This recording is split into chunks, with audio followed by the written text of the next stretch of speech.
gastrointestinal se puede dividir, como ustedes ven ahí, en tres grupos. La hemorragia o sangrado del tracto gastrointestinal superior, que se le denomina como HDA, ¿ya? Hemorragia digestiva alta, o sangrado del intestino delgado, o sangrado del tracto gastrointestinal inferior o HDB, o el sangrado del intestino delgado, que antes se conocía como sangrado oscuro u oculto. Ya, en orden de frecuencia, como ustedes están viendo ahí, es más frecuente que un paciente tenga HDA en un 50% de los casos, luego sigue en frecuencia el HDB en un 40%, y el 10% restante son las hemorragias de intestino delgado o de origen oculto. ¿Ya? En ese orden lo vamos a desarrollar. ¿Ya? Entonces, la hemorragia digestiva alta, chicos, es todo aquel sangrado gastrointestinal que ocurre de las estructuras ubicadas por encima del ángulo de Treis. Ya, teniendo en cuenta que el ángulo de Treis está entre la cuarta porción del duodeno y el yeyuno. Quiere decir que todo aquel sangrado que provenga de las estructuras por encima de este ángulo se denomina hemorragia digestiva alta. O sea, ya sea un sangrado de duodeno, ya sea un sangrado gástrico, ¿no? Ya sea de repente una lesión en esófago que genere sangrado digestivo, todo ello se le considera hemorragia digestiva alta. ¿Ya? Esta hemorragia digestiva alta se va a dividir a su vez en dos grandes grupos: los que son de causa varicial o varicosa, que tienen en su etiología la presencia de las varices, ya sean esofágicas o gástricas, y la no varicial. Dentro de la no varicial constituye el 80% de los casos de HDA. ¿Ya? O sea, es más frecuente que un sangrado sea no varicial que varicial en un 80% de los casos. ¿Ya? De estas causas no variciales, la enfermedad ulceropéptica es la causa más frecuente. ¿Ya? Entonces, de todas las múltiples causas que vamos a ver, la enfermedad ulceropéptica es la causa más frecuente de HDA no varicial. ¿Ya? Entonces, como dice ahí, la HDA es una urgencia frecuente. O sea, los pacientes que cursan con HDA ingresan por emergencia del hospital, ¿no? Refiriendo ya sea matemesis, prelena o hematoquesia, como lo vamos a ver en la siguiente diapositiva, y es algo muy frecuente, generalmente de 50 a 150 casos por cada 100.000 habitantes. Es más común tener hemorragia digestiva alta en pacientes adultos mayores, como dice ahí, o sea, mayores de 65 años, pacientes cardiópatas, ¿no? Pacientes con enfermedad renal crónica. Es el grupo de pacientes que en común suelen tener hemorragia digestiva alta, ¿no? Los adultos mayores, aparte de por sus comorbilidades, son pacientes que tienen también o son usuarios frecuentes de AINES, ¿no? Son usuarios frecuentes de AINES porque ya a esa edad empiezan a tener gonartrosis, lumbalgias, ¿no? Entonces el paciente se automedica o si no va al médico y el médico le indica AINES, ¿no? Entonces este grupo de pacientes suelen cursar con hemorragia digestiva alta con más frecuencia que un paciente joven. La mortalidad del sangrado digestivo alto oscila del 40 al 10% y el 80% en su mayoría se autolimitan, ¿no? O sea, hay un 20% de sangrados digestivos que no se autolimitan y que requieren que nosotros hagamos algún tratamiento, probablemente endoscópico. ¿Ya? Entonces, la hemorragia digestiva alta se manifiesta clínicamente de tres formas, como vemos ahí. Una de ellas es la hematemesis, ¿no? Que es aquel vómito con sangre. ¿Ya? El paciente vomita sangre, a eso se le denomina hematemesis. Este sangrado puede ser rojo vivo, ¿no? O sea, un rojo rutilante vivo que nos indica que el sangrado es reciente, o también puede ser un sangrado oscuro con coágulos que se denomina embosos de café, ¿no? Que nos hace pensar que el sangrado probablemente está teniendo un poco más de tiempo, ya sea en el esófago o en el estómago, ¿no? Entonces el paciente vomita la sangre de ese color. Pero todo aquel vómito con sangre se denomina hematemesis. Siempre que un paciente curse con hematemesis hay que hacerle la diferencial con hemoptisis, pues, señor, ¿ha vomitado sangre o ha tosido sangre? Si el paciente ha tosido sangre y es hemoptisis, y yo ya pienso en otras causas, ¿no? Bronquiectasis, TBC, tumor endobronquial, X cosas. Si mi paciente vomita sangre, y el problema es gastroenterológico, ¿no? Ya será una úlcera gástrica, un cáncer gástrico, no sé, una varices esofágica rota, X cosas que yo puedo pensar. Entonces, siempre definir eso. ¿Fue hematemesis o fue hemoptisis? Cuando le hagamos la anamnesis al paciente. Ya, la otra manifestación clínica, chicos, es la melena. Ya, la melena son las deposiciones o heces negras.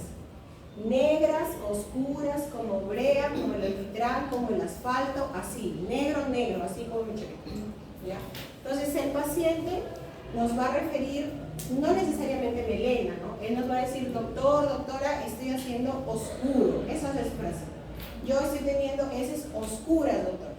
Entonces ustedes tienen que preguntarle, ¿oscuro, negro, señor? Sí, doctor. Negro así como mi chaqueta, como, o sea, traten siempre de que el paciente compare con algo, ¿no? Como mi chaqueta, como la tapa del basurero, como mi lapicero, como este, lo pusieron así negro. Sí, doctora, así negro. Porque el paciente normalmente a veces hace sus deposiciones amarillas, naranjas, ¿no? Y de repente hace verde oscuro y para él es oscuro, pues, ¿no? Doctor, yo he hecho oscuro, ayer hacía naranja y yo hago oscuro, pues se venía con emergencia porque hago oscuro. Buscaba en internet esas oscuras, cáncer, me he venido acá para que usted me vea.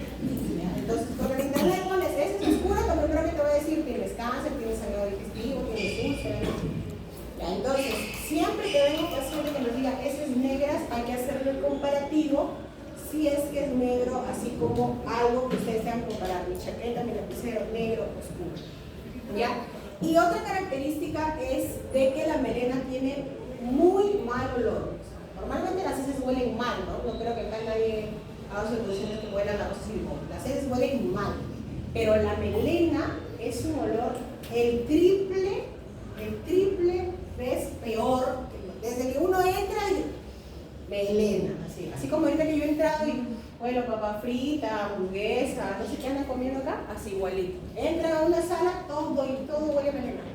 Ya, uno lo identifica. Pero las características es el color de las heces. ¿Y por qué se produce esa coloración negra? Como dice ahí, solo necesito de 50 a 100 mililitros de sangre, ¿no?, en contacto con el ácido del estómago o mis bacterias intestinales para que se degrade y se haga negra. Entonces, por eso es que cuando yo tengo melena, lo que yo pienso es que está teniendo una hemorragia digestiva alta. ¿Ya? Entonces, eso hay que tenerlo en cuenta. Y la otra forma de manifestación es la hematoquesia. ¿Ya? La hematoquesia, como dice ahí, es el sangrado rojo, vinoso. Puede tener coágulos o no puede tener coágulos por el recto. ¿Ya? Y generalmente, en el caso de las HDA, nos indica una HDA masiva, o sea, de tránsito rápido, ¿no? De tránsito intestinal rápido, que hace que el paciente no tenga tiempo a que las heces se vuelvan totalmente negras, porque se hacen rojo vinoso. ¿Ya? ¿Por qué les hago hincapié en que es una HDA masiva? Porque generalmente la hematoquesia es una manifestación clínica de la HDV, o sea, de la hemorragia digestiva baja. Cuando yo tengo hematoquesia, lo que debo de pensar es que el paciente está cursando con HDV. Pero si yo tengo hematoquesia en el contexto de un paciente con inestabilidad hemodinámica, ¿no?, de la que está protocando, hipotenso, tuvo síncope, palidez, sudoración extrema, o sea, reflejos vasovagales asociados a la inestabilidad hemodinámica con hematoquesia, lo primero que yo debo de pensar es que puede ser una HDA masiva. Generalmente las HDV no se asocian con inestabilidad hemodinámica. Esa sería una forma de diferenciarlo clínicamente, ¿no? Clínicamente de acuerdo a lo que nos diga el paciente. Entonces la forma más común es hematemesis y melena. Y se manifestará como hematoquesia en el caso de una HDA masiva. Hablando como masiva, aquel sangrado digestivo que sea aproximadamente de 1 litro a 1,5 litros de sangre. No estamos ahorita sentados nosotros conversando acá y abruptamente perdemos 1 litro a 1,5 litros de sangre de forma abrupta, no de un momento a otro.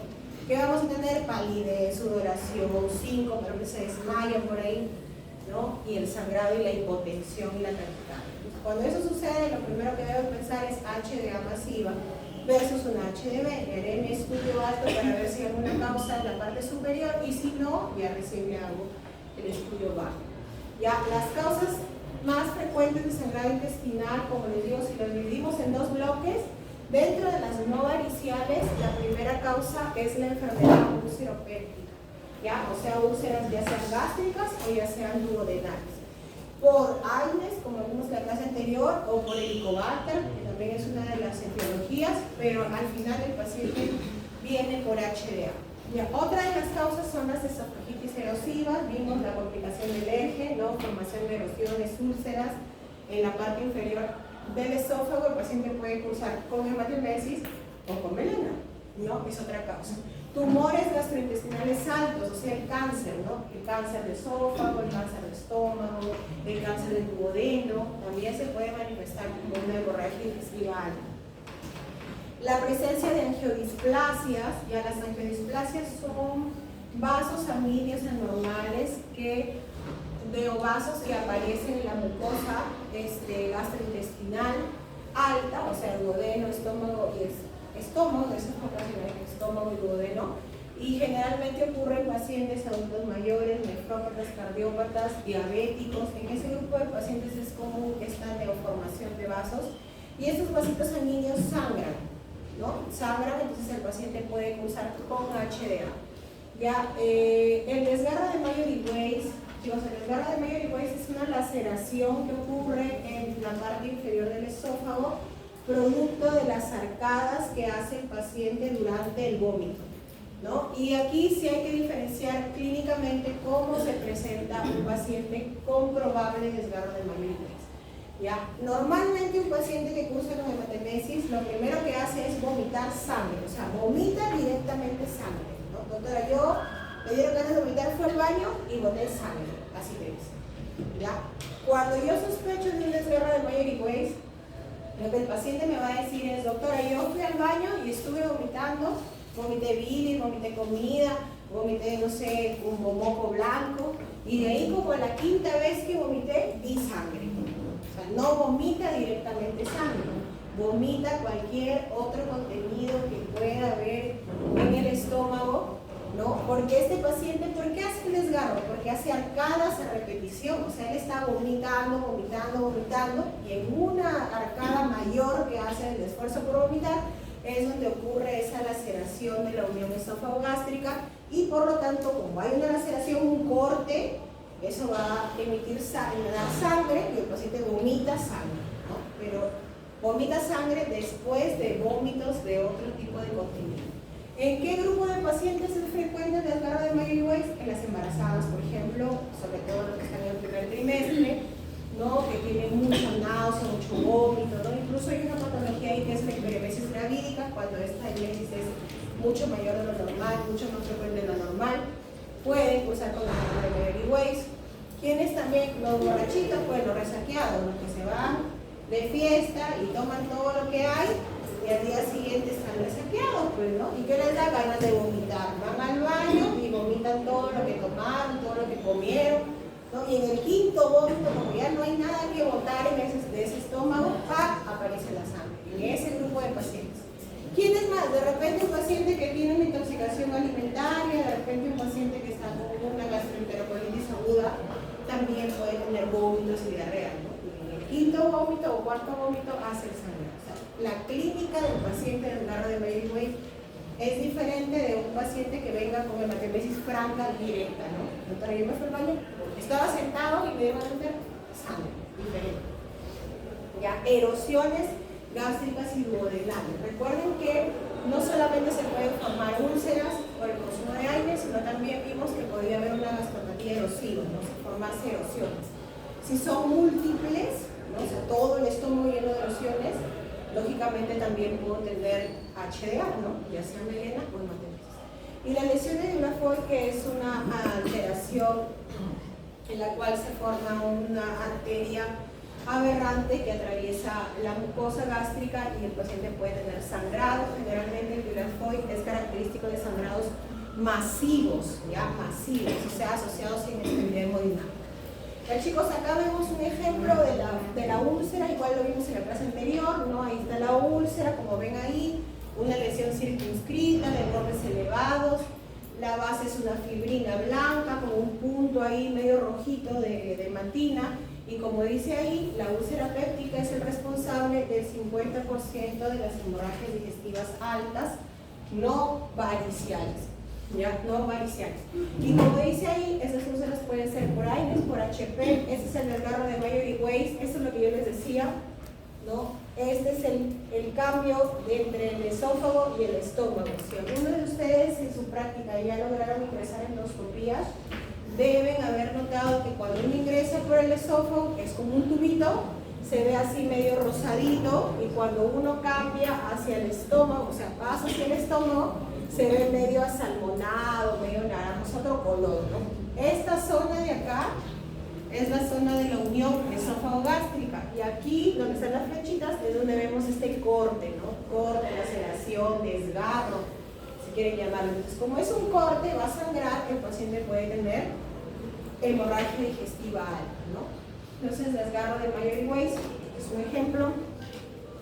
Algunos necesitan tratamiento endoscópico si es que el sangrado no para, y otros no. La lesión de Dieulafoy, como les decía, es una arteria submucosa, ¿no? Que protruye a través de la mucosa, es una arteria que en realidad no debería existir en esa zona y genera úlcera masiva. La lesión de Dieulafoy, a diferencia de la úlcera, ¿cómo yo puedo identificar una lesión de Dieulafoy de la úlcera? Que si se dan cuenta acá, la úlcera tiene borde y tiene la fibrina blanca, y ese punto rojito en el centro, ¿no? Sería un forre 12. Entonces, ¿qué sucede en una lesión de Dieulafoy? La mucosa la veo normal y lo único que veo es el puntito rojo, solo el puntito del vaso sanguíneo. No veo zona elevada, zona eritematosa, no veo fibrina blanca, ¿no? Solamente veo el vaso que está ahí atravesando la mucosa. Eso es lo único que veo.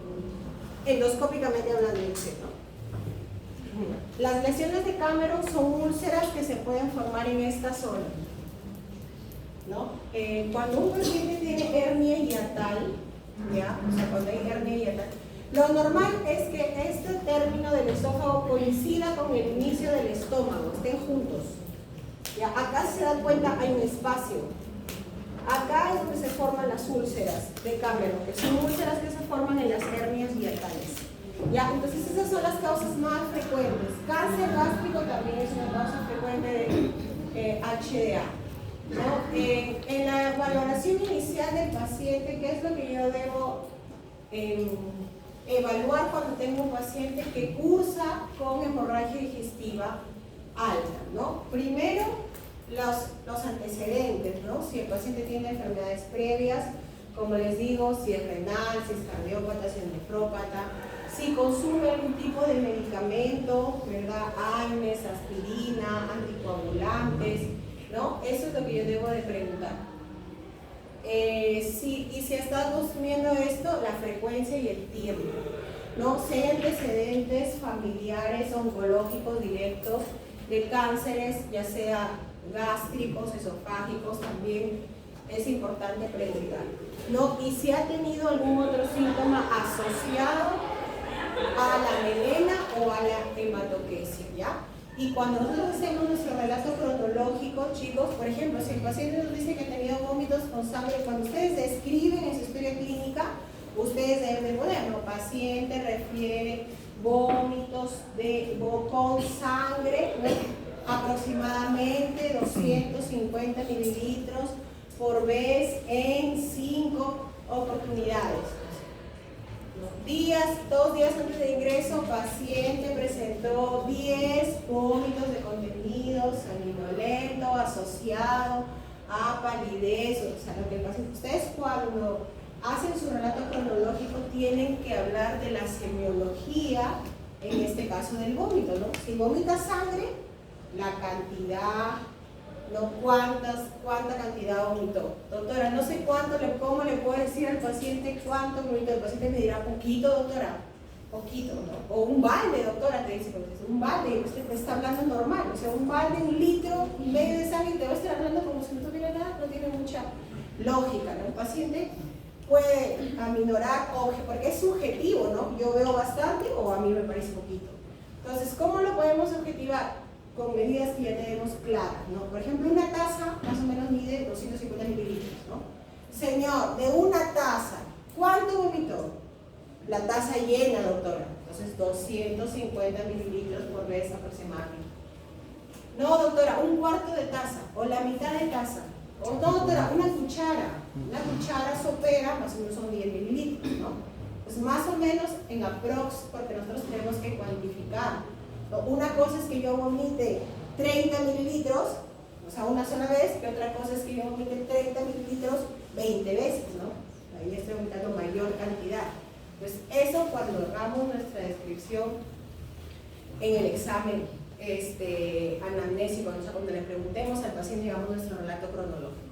¿Ya? Y síntomas asociados para que yo más o menos me pueda orientar en cuál podría ser la causa de la HDA. ¿Ya? Porque el paciente va a venir con melena o hematoquesia, ¿no? Mi dato básico sería melena. Mi problema de salud sería hemorragia digestiva alta. Y mi hipótesis diagnóstica sería por qué mi paciente está teniendo melena, o sea, ¿por qué está teniendo HDA? ¿Qué tiene? ¿Tiene una úlcera gástrica? ¿Tiene un cáncer gástrico? ¿Tiene una lesión de Guillain-Barré? ¿Tiene un Majority Waist? ¿Qué es lo que tiene mi paciente? Entonces tengo que preguntarle otros síntomas asociados para que más o menos me puedan orientar en cuál de todas estas etiologías que hemos mencionado es la que se adecua más a mi paciente, ¿no? Si yo sospecho que puede ser una úlcera péptica, este paciente tiene que haber tenido, antes de evidenciar la melena o la hematemesis, ¿qué debería haber tenido a veces sospecha de una úlcera? Lo hemos visto en la clase anterior. Dispersia. ¿No? ¿Escucho? Doctora, ardor, no sé. ¿Ah? A ver, aquí hablen ahorita, a ver, ¿cómo estamos hablando? ¿Ah? Dolor en el epigastrio, tipo ardor, llenura, como esos compañeros, ¿no? ¿Qué pasa con las comidas, ¿no? Que lo levanten en la noche, ¿no? Entonces, esos síntomas mi paciente tenía que tener días previos de tener el sangrado, ¿no? Entonces, sí, señor, ¿y ha habido otra cosa así, doctor, ardor, como ají? Ya el paciente te asocia y más o menos cómo es el síntoma, hay que preguntar. ¿Qué más? Si yo sospecho que puede ser un cáncer gástrico, ¿no? Otro síntoma asociado a una malignidad es el síndrome consultivo, ¿no? Pérdida de peso. Señor, ¿ya ha perdido peso? ¿Ha perdido pesos? No, doctora, más bien he ganado peso, ya como que lo pongo a un costadito, ¿no? Sí, doctora, he bajado 10 kilos en un mes. Y no hace ejercicio, no hace dieta, o sea, no tiene ninguna causa que justifique la pérdida de peso. Si tengo pérdida de peso con melena o hematoquesia o hematemesis, debo sospechar de que la causa podría ser algo maligno, ¿no?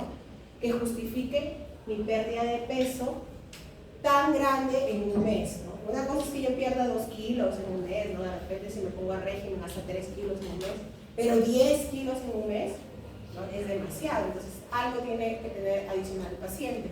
O cualquier otro signo de alarma, ¿no? Disfagia en el caso de suponer que haya un cáncer de esófago, por ejemplo, a nivel gástrico, llenura, saciedad precoz, antecedentes familiares directos de cáncer de colon. Doctora, mi papá le dio de estómago, mi papá murió de cáncer de estómago a los 60 años, doctora, mi papá, ¿no? Mi papá, mi abuelo, mi tío, toda su familia tuvo cáncer gástrico y ahora él también viene con un sangrado digestivo, con pérdida de peso, con antecedente familiar. Lo más probable es que sea un cáncer gástrico, ¿no? Es lo primero que yo puedo suponer que tiene. Y mi otra hipótesis diagnóstica diferencial sería una úlcera péptica, ¿no? Porque de repente es un paciente joven, de repente también ha tenido síntomas dispépticos previos, ¿no? O sea, siempre tenemos que jugar con las otras opciones diagnósticas dependiendo de los síntomas acompañantes que tiene el paciente, ¿ya? Entonces, eso es lo primero. Lo otro, ya en el examen físico en sí, ¿qué tengo que hacer yo? Vigilar sus funciones vitales, ¿no? Si mi paciente está viniendo por sangrado, ¿qué es lo que puede, qué alteración hemodinámica puede tener el paciente que viene con sangrado? Choque hipovolémico, si es un sangrado pues masivo, ¿no? Hipotensión también, taquicardia, ¿no? Eso puede tener mi paciente. Entonces, lo primero, mientras mi paciente me está contando qué es lo que le ha pasado, yo le voy tomando sus signos vitales, ¿no? El examen físico, chicos, incluye todo el examen que le podamos hacer al paciente, desde cómo veo su color de piel, si está pálido, si no está pálido, si las mucosas orales están pálidas o no, si tengo signos de hepatopatía crónica, ¿no? En la afectasis, el tema palmar, ascitis, circulación colateral, ¿no? Algo que más o menos a mí me puede orientar. Si le examino y le encuentro una masa en epigastrio, ¿no? También eso me podría ayudar en el diagnóstico. Y lo que siempre debe haber y lo que nunca debe faltar en una evaluación por un sangrado digestivo es el tacto rectal. ¿Ya? El tacto rectal está ahí en la figurita de abajo. ¿Ya? Es un examen a través del cual nosotros introducimos nuestro dedo índice por el canal anal, ¿no? Para valorar tres cosas. ¿Ya? Nosotros valoramos tres cosas. La tonicidad del esfínter, o sea, si mi dedo ingresa con facilidad a través del ano, ¿no? Si hay mucha resistencia, será hipertónico, así se denomina.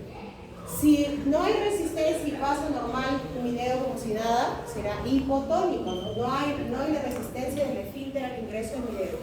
Y si hay una resistencia que igual no es tan extrema, pero sí hay cierta resistencia al paso, será eutónico o normotónico, o sea, en tono normal. ¿Qué otra cosa valoro en el tacto rectal? Si hay alguna lesión en la parte inferior del recto, ¿no? Tumor, masa, irregularidad, lo que yo pueda palpar. Y lo otro es mi dedo de guante. Yo retiro mi dedo y voy a ver el color que queda ahí en mi guante, ¿no? Dedo de guante porque hay que ingresar el guante, de preferencia 2 guantes en la mano que vaya a hacer la introducción digital. ¿Ya? ¿Por qué? Porque a veces se rompe el guante, ¿no? Todo puede pasar, así que se rompe el guante. Sobre todo nosotros las mujeres que nos gusta andar con los pies largas, más todavía. ¿Ya? Doble guante, siempre, chicos. Doble guante, la mano dominante, que es la que va a hacer el tacto rectal. Entonces, hago mi tacto rectal y veo mi dedo de guante. Y diré, si es melena, si es hematopecia, ¿no? No es melena, ¿no? Entonces, para eso me sirve, por eso dice ahí, evaluar el color de las heces, ¿no? ¿Es melena? ¿Es hematopecia? ¿Es rectorragia? No es melena, porque también podemos tener pseudomelena, ¿ya? Estos pacientes que les digo, que dicen que han hecho deposiciones oscuras, y cuando yo le hago el tacto rectal son verdes oscuras, el verde petróleo, para él es oscuro, pero para yo dice amarillo y dice verde oscuro, pues. El paciente no me va a venir diciendo, doctora, yo tengo melena, salvo que sea médico, personal de salud o estudiante, ¿no? Y que tenga algún conocimiento médico. De lo contrario, él lo que me va a decir es, doctora, vengo con deposiciones oscuras. ¿Ya? Y ahí también es importante, chicos, preguntar lo que consume, me olvidé ahí en la diapositiva anterior. Hay algunos medicamentos que tiñen las heces oscuras y nos dan la pseudomelena, el hierro, ¿ya? Y el bismutol, ¿ya? El famoso bismutol, ¿no? Uno se siente mal, se va a la farmacia y te dan tu bismutol, ¿ya? Yo siempre le digo a sus compañeros, pero nadie me hace caso. Vayan mañana, porque llegamos tarde, a la farmacia, compres un bismutol masticable, ¿ya? Comes un par de tabletas de bismutol masticable y en la siguiente clase me van a contar cómo se dieron sus deposiciones.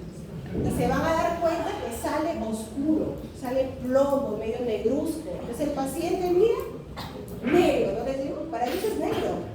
Y como todo está en el internet, ¿cierto? Lo pones y ahora peor, pipí, todo lo que ya le ponen que tiene cáncer, el paciente ya le sale, te vas a morir mañana, sale.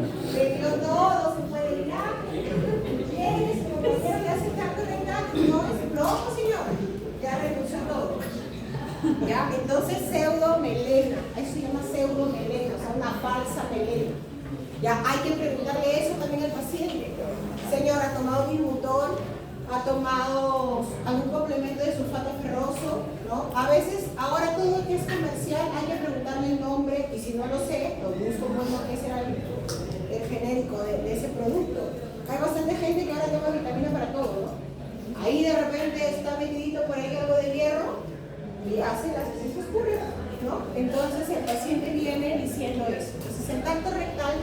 nos ayuda para evaluar el color de las heces, definir si realmente es melena, hematoquesia, rectorragia, ¿no? Y confirmar si sí es sangrado o no. Si yo le hago un tacto rectal y no es melena, si no son plomas, ese paciente se va a ir de alta, ¿no? Porque no necesitaría hacerse ningún estudio mayor. Pero si yo le hago el tacto rectal y es melena, ese paciente se tiene que quedar hospitalizado, ¿cierto? Entonces ocuparía una cama. Encima le tengo que dejar medicamento, gastaría medicamento. Otro, ¿qué más me llevaría? Tengo que hacerle la endoscopía, pues, para saber de dónde sangró. O sea, 3 cosas adicionales en el paciente. Por eso nosotros en gastro tenemos un dicho: gastroenterólogo que no mete el dedo, mete la pata. Cuando tenemos HDA. Porque si no, ¿qué hace yo? Uy, no hay mucha gente en la emergencia. O no le quiero hacer el tacto rectal. ¿Está haciendo el tacto rectal? No. Señora, hecho oscuro, sí oscuro, ya, endoscopía. ¿Y qué pasa? Le genera, no le digo que se quede el paciente en emergencia, que le pongas medicamento para que no requiere, que le hagas una endoscopía que no necesita, ¿no? Y bueno, en el hospital, asumiendo que el seguro le paga todo, no le duele al paciente, pues no. Pero si lo tienes en la clínica, señora, hágase la endoscopía, los análisis, cómprese el omeprazol y esté un día acá hospitalizado. ¿Cuánto sale? 2.000 soles. Para que al final no sea HDA. Dime. Dime.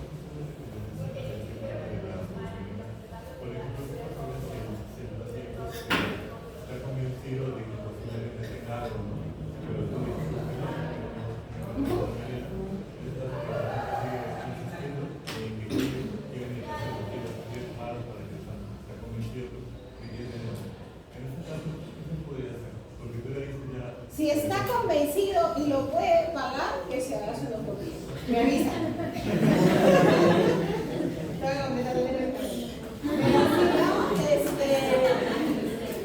O sea, lo ideal, eso sí pasa, lo que dice su compañero pasa. Tú te matas explicándole al paciente: señor, mire, no es melena, no es sangrado, es el bismutol, no tiene sí.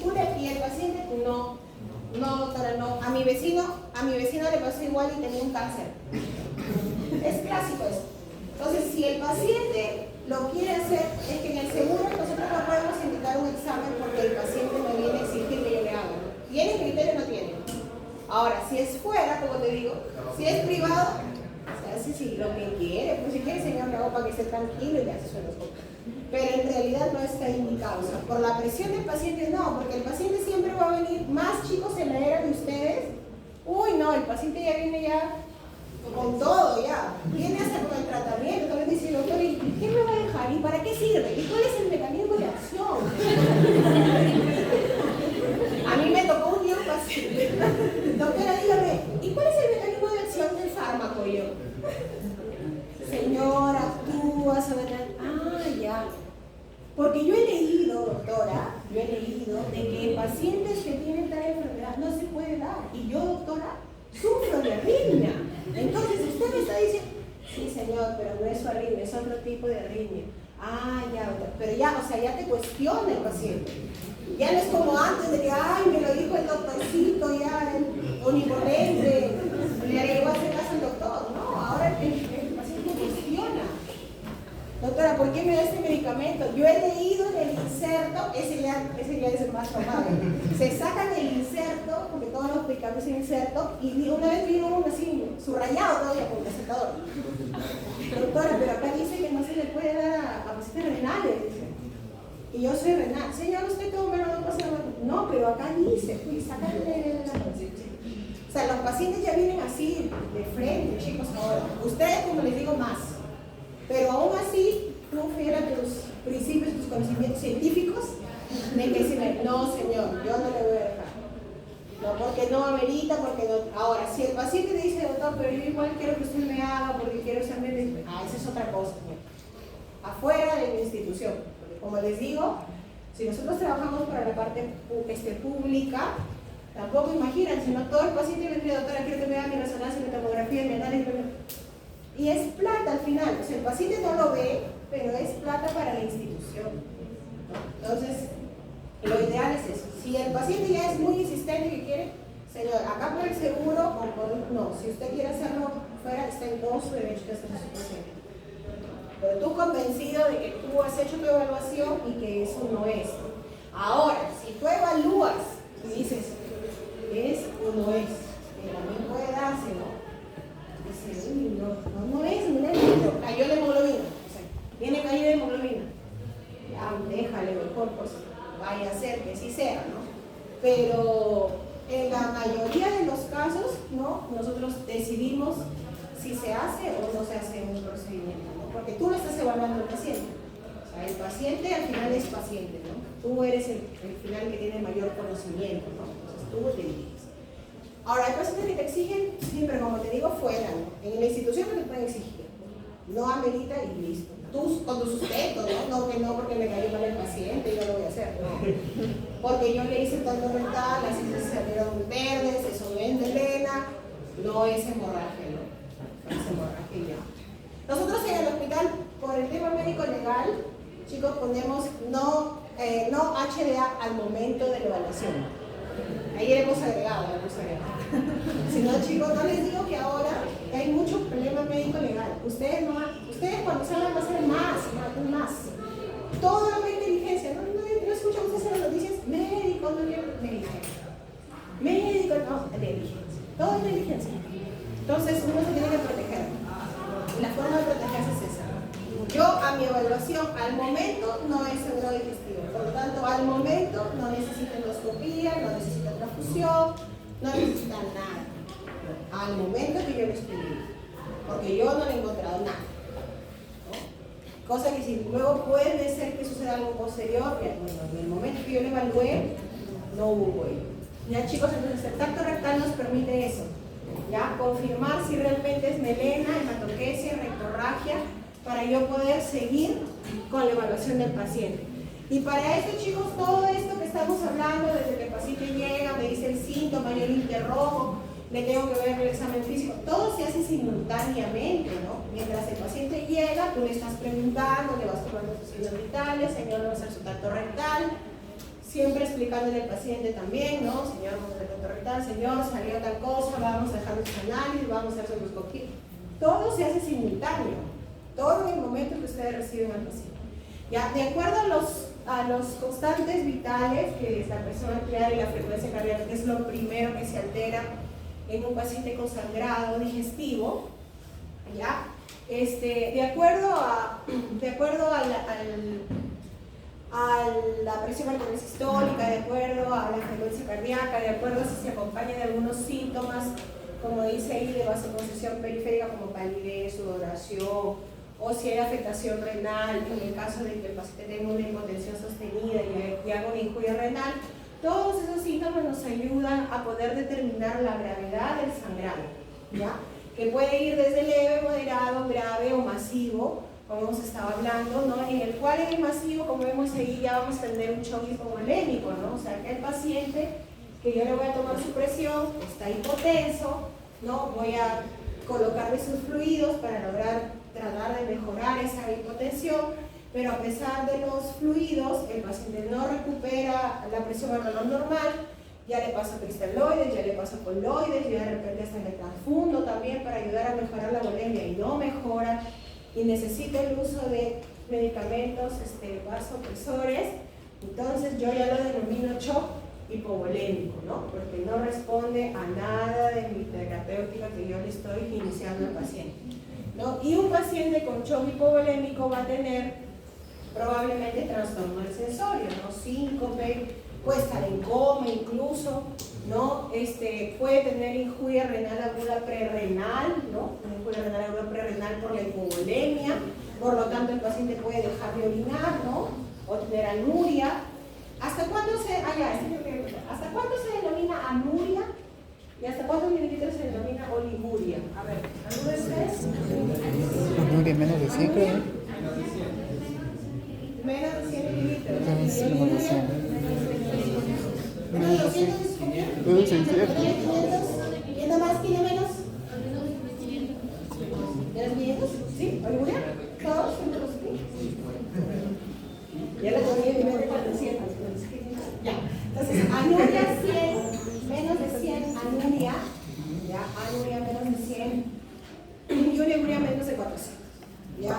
Eso hay que tenerlo en cuenta también para nosotros hablar, porque uno cuando dice anuria, dice sin la orina, no orina. Pero orinar hasta 100 también es anuria. O sea, no necesariamente es no orinar nada. O si te puede dar 50 mililitros, es anuria. Hasta 100 es anuria. ¿Ya? Entonces, eso también para valorar. Y si el paciente tiene choque colético, palidez, síncope, anuria, nos indica una HDA masiva que indica una pérdida superior al 35% de la volemia circulante, ¿no? Acá el pacientito pierde por lo menos litro y medio de sangre de un momento a otro y por eso le genera toda esa alteración hemodinámica, ¿no? Por ejemplo, en la leve, el paciente va a tener la presión normal, la frecuencia cardíaca normal, no va a haber anuria ni oliguria, ¿no? Eso nos indica una HDA leve con una pérdida solo de hasta el 10% del volumen circulante. Igual, chicos, cuando nosotros tenemos un paciente con HDA, tenemos como medida inicial en parte del tratamiento colocar el acceso venoso, ¿ya? Eso es parte del tratamiento. Entonces, parte de nuestro tratamiento es colocar nuestras vías periféricas permeables para que en todo caso podamos pasar de la hidratación si el paciente tiene una HDA leve o si es una HDA grave o masiva, como estamos viendo ahí, reponerle fluidos rápidamente, ¿no? O pasarle ya fármacos vasopresores. Entre los exámenes de laboratorio, chicos, ya cuando viene el paciente con HDA, ya me dijo venir en melena o hematoquesia o hematemesia, yo le evalué, le saqué la anamnesis, lo examiné, ya todo. Tengo que pedirle sus análisis, ¿no? Entonces, ¿qué tengo que pedirle? Un hemograma completo para ver si hay anemia, ¿no? Recuerden que el paciente está consangrado, ¿no? Entonces hay que ver si hay caída de hemoglobina. Dependiendo del valor que caiga la hemoglobina, probablemente sea necesario transfundir al paciente. A ver, ¿ustedes quién lleva hematología? ¿A partir de cuánto de hemoglobina le transfundimos a cada paciente? Menor de 6. ¿Menor de? 6. Menor de 7. Menor de 7. 6 es no. Menor de 6, porque es grave, ¿ve? Menor de 6. Se cae como la chilala, menos de 7. Menos de 7, ¿no? Entonces pedimos un hemograma completo para ver hemoglobina, para ver plaquetas, que también nos da el hemograma. Pedimos pruebas de función hepática, si sospecho que mi sangrado puede ser varicioso. Cierra la puerta, ¿No? ¿Qué más pido? Perfil de coagulación que pide el paciente. Ya pido urea, creatinina también, ¿no? Para valorar si hay urea renal aguda o si hubiese disociación urea-creatinina, que suele suceder en las HDAs, ¿no? Y una vez que yo también sería bueno, no pues ahí, pero también es bueno pedirle el grupo sanguíneo factor, ¿no? Para saber si se necesita transfundirle cuál es su grupo sanguíneo. Porque no todos saben su grupo sanguíneo, hay pacientes que no saben su grupo sanguíneo. ¿Ya? Entonces luego los controles de hemoglobina posteriores van a depender de la clínica del paciente. O sea, si veo que tiene un sangrado activo, masivo, voy a tener que pedirle de repente cada 2 horas, cada 8 horas, cada 6 horas. Si le transfundo a las 6 horas para ver cómo está ahora su hemoglobina, ¿no? Entonces, en líneas generales hay que pedir ese perfil hepático si sospecho de hepatopatía crónica, ¿no? Al examinarlo al paciente puedo tener algunos hallazgos que me hagan suponer que puede ser un paciente cirrótico, ¿no? Los que midan sus prácticas, creo que ya han visto algunos pacientes cirróticos. Los pacientes cirróticos cursan con ascitis, con circulación, con eritema, con telangiectasias, ¿no? Le pido mi hemograma, sale plaquetopenia, ¿no? Y con anemia. Entonces, más o menos yo con esos datos puedo suponer cuál podría ser la etiología de la HDA. ¿Ya? Y vamos a ver que en gastroenterología, en casi la mayoría de las enfermedades o problemas de salud, tenemos score o escalas que utilizamos para valorar nuestro actuar o para ver nuestro diagnóstico como terapéutico, ¿no? En este caso, la escala de Blackford, como vemos ahí, es una escala que utiliza parámetros clínicos y laboratoriales. ¿Ya? Esos parámetros, son urea, como vemos ahí, hemoglobina, presión arterial sistólica, Dentro de otros parámetros tenemos insuficiencia, ya sea cardíaca, hepática, forma de presentación de la hemorragia digestiva, ¿no? Si cursa con síncope o no, si cursa con melena o no, si hubo taquicardia por encima de 100 latidos por minuto. Todos ellos tienen un puntaje, como ustedes están viendo ahí al costado de cada parámetro, y nosotros hacemos una sumatoria. La sumatoria puede ir desde 0 hasta 23, y la escala de Blackford o score de Blackford lo que nos indica es cuál es el paciente que yo debería priorizar para hacer su endoscopía dentro de las primeras 24 horas, ya, de que el paciente llega con hemorragia digestiva. Por ejemplo, entra en emergencia sus 4 compañeras o 4 pacientes con hemorragia digestiva, y yo no les puedo hacer la endoscopía a todos porque solamente tengo un cupo para hacer la endoscopía en ese momento. ¿A cuál de ellos elijo yo? ¿A ellos porque me cayó bien, porque me dijo doctorcita, Dios le bendiga? No. Hacemos escala de Blackford, y el que tiene mayor puntaje significa que tiene mayor riesgo de recidiva de sangrado, ¿no?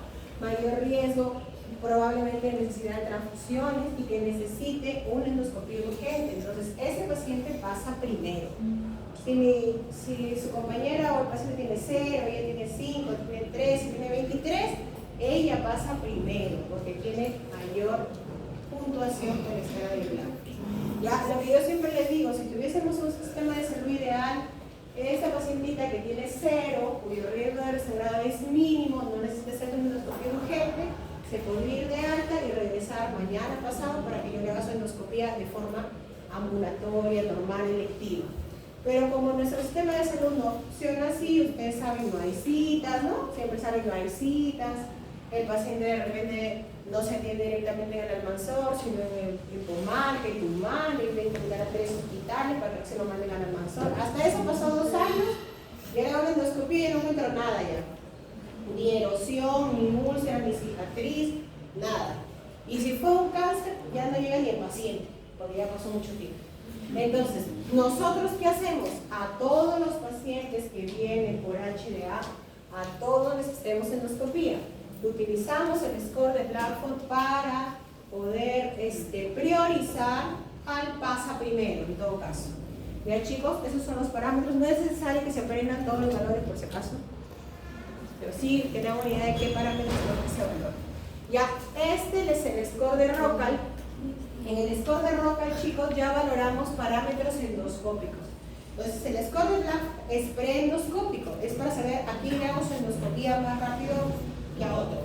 Y en el score de Rockall es cuando yo ya le hice su endoscopía al paciente.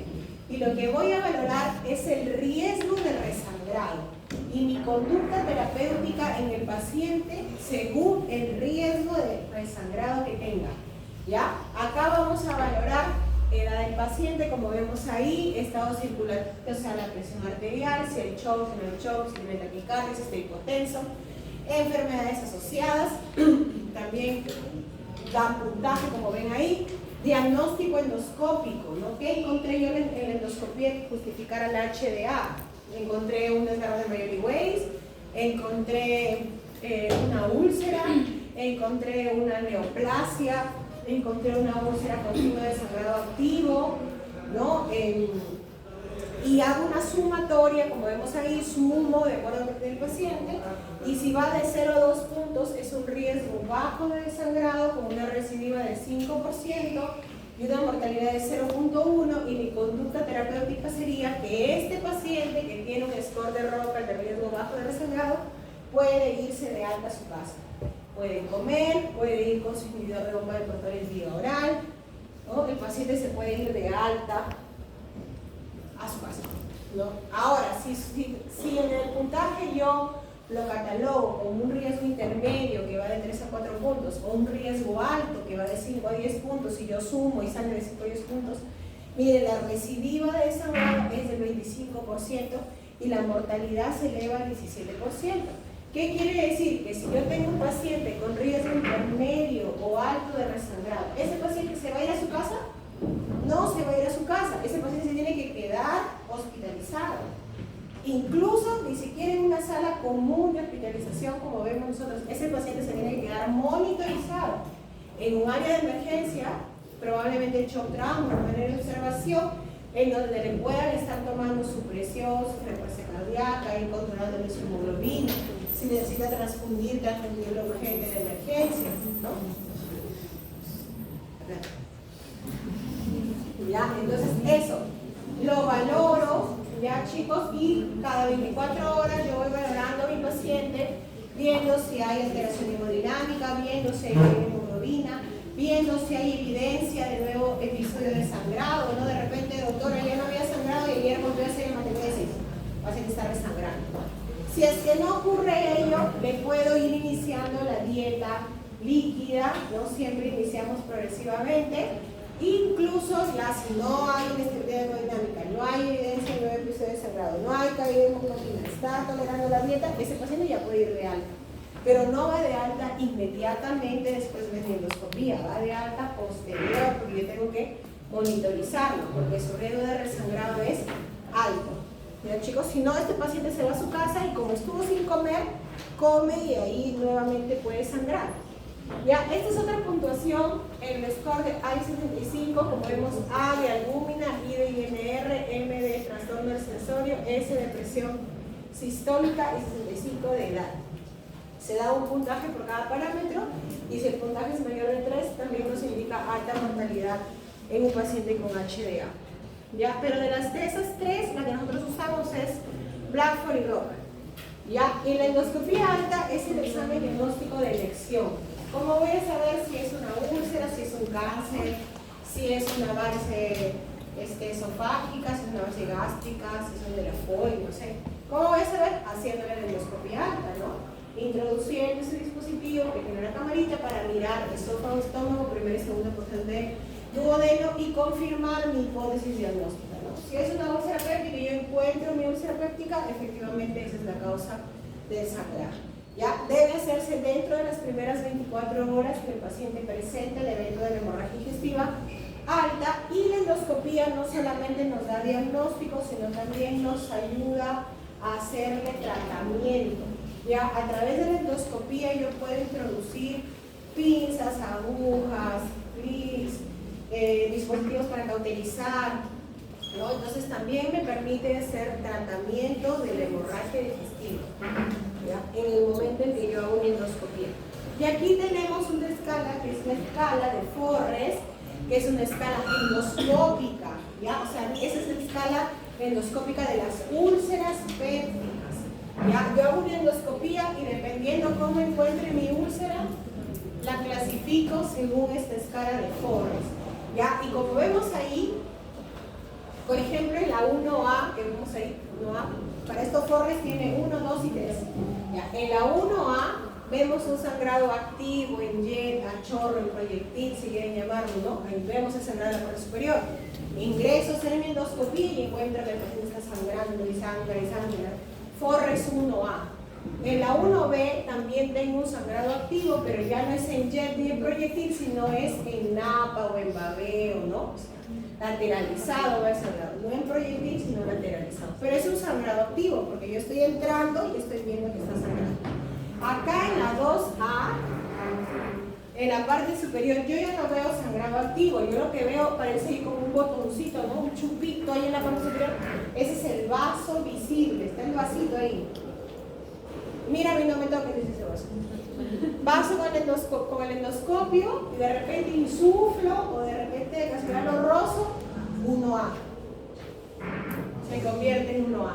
A eso es lo que yo decía. Si un paciente con una Forres 2A se va a su casa, ese paciente va a comer. A la hora que come, como el estómago se llena de contenido, puede rozar el vasito. ¿Y qué va a tener el paciente? Puede tener una 1A y viene otra vez por emergencia con el sangrado. Ya, acá en la 2B ya no veo solo el vasito, sino veo un coágulo de sangre ahí, pegado. En la 2C veo mi úlcera, mi superficie de fibrina blanca y un puntito por ahí rojizo, medio negrito, que es la hematina. Aquí ya no hay sangrado activo. Y en la Forres 3 ya no veo ningún punto en el centro, ¿no? Veo solo mi fibrina blanca. Entonces, según esa clasificación de Forres, ya, paciente que se puede ir de alta a su casa a continuar tratamiento bioral es el 12 y el 3. Porque se dan cuenta, ya no hay sangrado activo ni hay signo de sangrado reciente. La recidiva de resangrado acá es del 10% y acá es del 5%. Ese paciente se puede ir a su casa. Pero si yo encuentro una 2B o una 2A o una con sangrado activo como las de arriba, ese paciente se tiene que quedar hospitalizado en emergencia porque tiene alto riesgo de resangrado, a pesar de que yo le haga tratamiento endoscópico. Cuando yo encuentro una lesión así como la de arriba, ¿qué hago? Normalmente ingresamos por el endoscopio como una agujita y se le inyecta a los costados de donde está sangrando adrenalina, ¿no? Para parar el sangrado, y luego se puede colocar un clip o se puede cauterizar. Igual en todas estas opciones. O sea, de la 2B para arriba yo hago tratamiento endoscópico. Ya, por eso les digo que la endoscopía permite hacer diagnóstico y tratamiento. Ya no puedo ingresar y decir, está sangrando y no voy a salir. No, tengo que ingresar, mirar que está sangrando y tratar de parar el sangrado. ¿Ya? Aún así, haciendo mi tratamiento endoscópico, miren, el riesgo de resangrado en la Torres 1A es del 55%, en la 1A y en la 1B. O sea, donde yo entro y encuentro sangrado activo, a pesar de que yo le logre parar el sangrado, tiene 55% de posibilidad que vuelva a sangrar. El paciente se queda hospitalizado. En la 2A veo el vaso visible, que les digo, mira, ahí no me toques, ahí está el vasito, 43% de resangrado. En la 2B, que está el coágulo, también el porcentaje es alto, es un 22%. Solo en la 2C y en la 3, el porcentaje de resangrado es menor. Ese paciente, como les repito, se puede ir de alto. ¿Ya? Entonces, eso es lo que nosotros valoramos cuando tenemos un paciente con HDA, le hacemos una endoscopia y encontramos una úlcera, valoramos la escala de Forres. ¿Ya? Estos son algunos predictores de resangrado adicionales, ¿no? Si yo encuentro una úlcera, dice lesiones con sangrado activo durante la endoscopía, o sea, sería una Forres 1A y una Forres 1B, ¿no? Que están en el sangrado activo. Si encuentro úlceras que se encuentran en la parte alta de la curvatura menor del estómago, si se encuentran en la cara posterior del duodeno, o si es una úlcera grande de más o menos 2 centímetros con un vaso visible también de 2 milímetros, todos estos constituyen predictores de resangrado, o sea, mayor posibilidad de resangrar a pesar del tratamiento. Ya, chicos, entonces el tratamiento va desde medidas generales, que es lo que nosotros hacemos, ¿no? Le tomamos su presión arterial y le vamos a colocar los accesos venosos, que es la vía que le ponemos al paciente, ¿no? Dice, como dice ahí, lo ideal sería colocar al menos 2 vías periféricas de un calibre ancho, puede ser catéter número 18, puede ser, con la finalidad de que podamos pasarle fluidos de forma rápida si el paciente lo necesita, ¿no? Si yo le tomo sus signos vitales y el paciente está con una presión normal, ¿no? Yo le puedo dejar con su hidratación normal, ¿no? Su cloruro de sodio o un goteo, dependiendo de la edad y las otras patologías del paciente, pues 30 gotas, 35 gotas, 20 gotas, 40 gotas, es un goteo normal. Si yo el paciente lo encuentro hipotenso, tengo que pasarle fluidos rápidamente, ¿no? Inicio con cristaloides, que es lo que yo les decía, cloruro de sodio al 9%, ¿no? Nosotros no tenemos la trata de Ringer en nuestro medio, entonces usamos cloruro de sodio al 9%.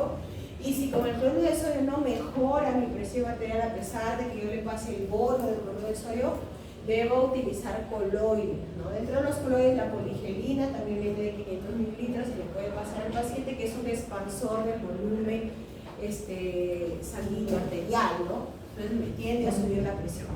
Ya, lo ideal es mantener ese ritmo de presión arterial sistólica, ¿no? Una diuresis también adecuada. Y hay que tener cuidado también con la sobreexpansión, o sea, con hidratar mucho al paciente, sobre todo en qué casos, en casos en el que el paciente venga por HDA varicial, ya, porque la HDA varicial, ya vamos a ver en las siguientes diapositivas, la fisiopatología es que el sangrado se produce por la ruptura de las varices esofágicas que se han generado por la hipertensión portal. Entonces, si yo le aumento mucho el volumen circulante, la presión portal va a incrementar más y el paciente va a seguir sangrando. ¿Ya? Eso hay que tenerlo en cuenta, sobre todo en las HDA variciales. Entonces, otra de las medidas generales es la transfusión que estuvimos mencionando. Nosotros en realidad, chicos, para pasarlo en la endoscopía necesitamos que el paciente esté estable hemodinámicamente, si no tiene ninguna otra comorbilidad en el sentido de enfermedades cardiovasculares o renales, con 7 de hemoglobina para arriba, o sea, de 7 de hemoglobina más, yo lo paso a hacer mi endoscopía. Si tiene menos, tengo que transfundirle para lograr ese objetivo del procedimiento. ¿Ya? Si el paciente sí tiene comorbilidades, o sea, si es cardiópata, nefrópata, ¿no? Él necesita tener un poco más de hemoglobina, ¿ya? Entre 9 y 10. Entonces, si yo tengo un paciente cardiópata con HDA, puedo dejarle mi orden de endoscopía con hemoglobina más de 9, entonces ya le tendrá que transfundir. Si es renal crónico terminal que se hemodializa, ¿no? Tendríamos que poner que sea intradiálisis, ¿no? Porque si no lo vamos a congestionar al paciente. ¿Ya? Y bueno, si hay un sangrado masivo o asociado a inestabilidad hemodinámica, pues la transfusión es a demanda, ¿no? Yo puedo transfundir paquetes globulares, puedo transfundir plasma fresco congelado, puedo transfundir plaquetas, ¿no? Dependiendo de la necesidad del paciente. Otra cosa que valoro es si hay alteración de la coagulación, ¿ya? El INR. Nosotros hacemos endoscopías con INR hasta 1.8, ¿no? Salvo si es anticoagulado, sí podemos hacerlo hasta 2, porque el anticoagulado, ¿no? Que es el paciente que normalmente usa anticoagulantes. ¿Cuál es el anticoagulante que usa más frecuente? La warfarina. Me puede alterar el INR, ¿no? Incluso puedo tener sobrecoagulación y el paciente puede sangrar de todas partes de su cuerpo. Puede tener epistaxis, puede tener fibromialgia, puede tener un accidente cerebrovascular hemorrágico también por la sobrecoagulación. Igual sucede con la mucosa gástrica. Pacientes que usan warfarina, siempre hay que tomarle su TP-INR para ver si está sobrecoagulado o no, ¿ya? Porque a veces sangran de la mucosa gástrica sin necesidad de tener una lesión. O sea, no necesariamente tienen un úlcera ni cáncer ni nada. Por la misma sobrecoagulación, esos pacientes sangran. Entonces, ¿qué es lo que nosotros le pedimos primero a ese paciente? Corrección de este INR, ¿no? Que puede ser con plasma fresco o con concentrados de factores protrombínicos. Ahí eso solamente lo autoriza el hematólogo, así que hacemos una interconsulta de hematología para que ellos hagan la corrección, ¿ya? O si nos indica plasma fresco también, eso indica el hematólogo, ¿ya? Hasta corregir el INR para nosotros poder ingresar con seguridad a hacer la endoscopía. Porque como les digo, en la endoscopía, si yo encuentro un vaso sanguíneo así sangrante, como hemos visto, y el paciente está sobrecoagulado, yo le inyecto, porque al inyectar tengo que meter una aguja en la mucosa, ¿no? Si el paciente tiene alteración de la coagulación, va a sangrar por la úlcera y por el pinchazo que le voy a dar yo con el tratamiento. Entonces siempre el paciente tiene que estar estable hemodinámicamente y con sus parámetros dentro del valor normal para poder yo hacerle mi procedimiento endoscópico. Si el paciente tiene plaquetopenia, o sea, plaquetas por menos de 50.000, también tengo que corregirle esa plaquetopenia antes de ingresar a hacerle mi procedimiento. ¿Ya, chicos? Porque a veces, a mí me ha pasado, dicen, no, pero hazme la endoscopía rápido, si solamente es meterle tubo. No solamente es meterle tubo, al paciente hay que sedarlo. Si ustedes han entrado en endoscopías, tienen que haber visto que el paciente se le seda. Si no, ¿quién va a tolerar que le metan una manguera ahí en la boca? Nadie. Entonces, al paciente se le seda. La sedación, ¿qué hace? Hace depresión respiratoria, ¿no? El paciente de repente requiere más oxígeno, altera los signos vitales. Entonces, el paciente tiene que estar estable. Si no, nos hacemos famosos por meter al paciente y se muere. Y no van a decir el paciente vino mal, ¿no? Con HDA masiva. Entonces, la doctora, sabiendo que estaba así, lo pasó al procedimiento. Si el paciente se salva, gracias doctora, Dios la bendiga, usted lo máximo. Si el paciente se muere, usted no le dio meter al paciente porque tenía plaquetopenia, sobrecoagulación, no sé, soplo profundo. No, pero es que yo lo quería salvar. No, señor. ¿Qué dice la guía, número tal? Ya, fuimos. Así que siempre, chicos, siempre así. Nunca cedan ante la presión, lo que les estoy compañero, nunca cedan ante la presión del paciente porque ustedes lo van a vivir. Sobre todo porque ustedes salen jovencitos. 25, 26 son jovencitos al mundo. Ahí se aprovechan los pacientes. Los ven jovencitos y quieren imponerse. Y eso es lo que ustedes no deben permitir. El Señor puede puede ser muy mayor, pero ustedes son los médicos, ustedes son los que tienen al paciente a cargo y ustedes son los que deciden, ¿ya? Porque como les digo, cuando hay un problema médico legal, ahí el familiar no es ahí el doctorcito me ayudó. Nada, chicos, ahí es, ¿qué le saco al doctorcito? Ahí es. Porque para esto creen que tenemos un montón de plata, brazo roto, pues le conté mucha plata. Creen que nos pueden sacar todo, por eso nos enjuician.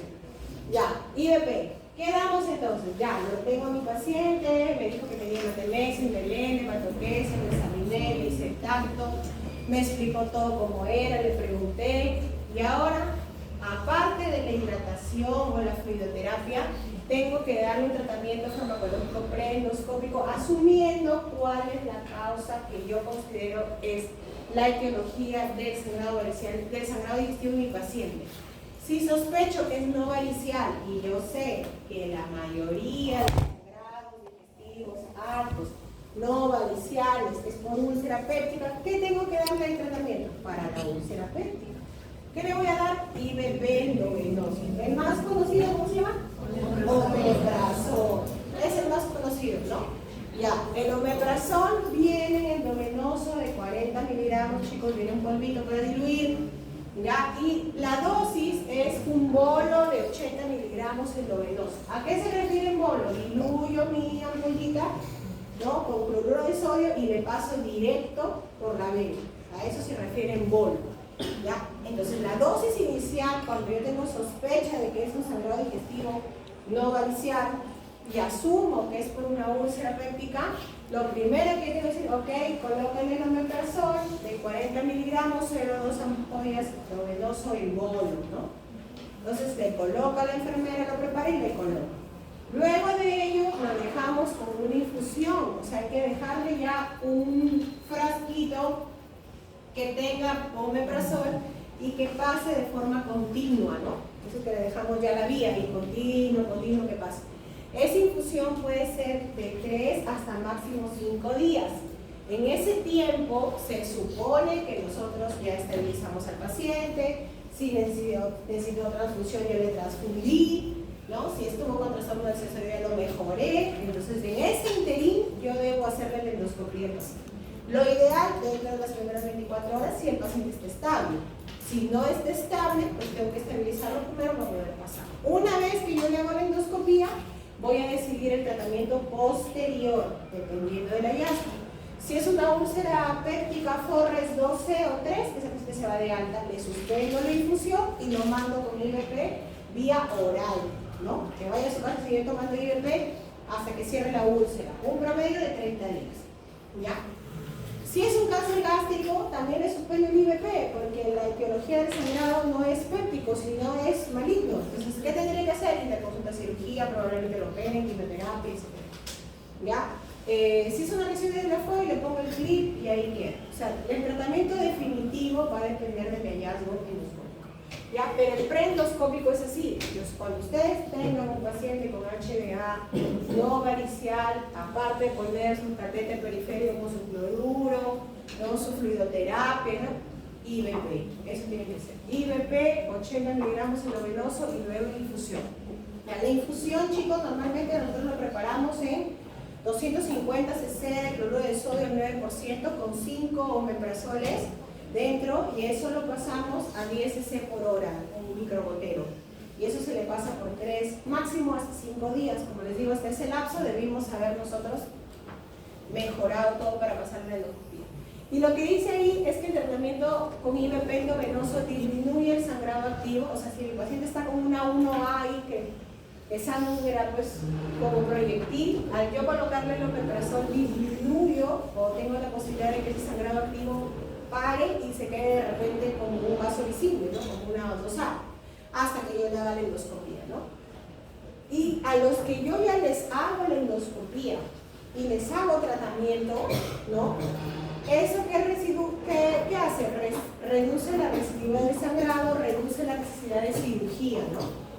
Cuando yo tengo 2 tratamientos endoscópicos fallidos, ahí sí probablemente el cirujano tenga que operar, ¿no? Yo entro en endoscopía, encuentro un sangrado con vaso activo, una 1A, le coloco un clip, paciente sale, está en observación, y al tercer día vuelve a hacer melena, poliestabilidad hemodinámica, caída de hemoglobina, ese paciente resangró. Entonces nuevamente lo pasamos a la endoscopía para hacerle otro tratamiento a esa úlcera. Le vuelvo a poner de repente troquil, le cauterizo, hago otra terapia. Sale el paciente de nuevo, vuelve a estar ahí en observación. Y si de repente presenta otro episodio de sangrado, yo ya no otra vez ingreso porque ya estoy teniendo 2 tratamientos endoscópicos fallidos. En ese caso, ese paciente va a cirugía ya.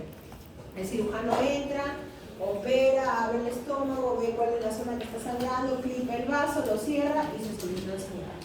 ¿Ya? Entonces, generalmente nosotros damos chance de tratamiento endoscópico porque es menos invasivo, ¿no? Ingresa con el equipo y le pongo clip, le inyecto todo por dentro, no le corto nada. Pero cuando no, cuando son fallidos, necesariamente tiene que entrar a la cirugía porque si no, no le vamos a parar el sangrado. Esos son los tipos de tratamiento endoscópico, solo para que ustedes los conozcan, que uno es la inyección de una sustancia vasoconstrictora, lo otro es cauterizar, ¿no?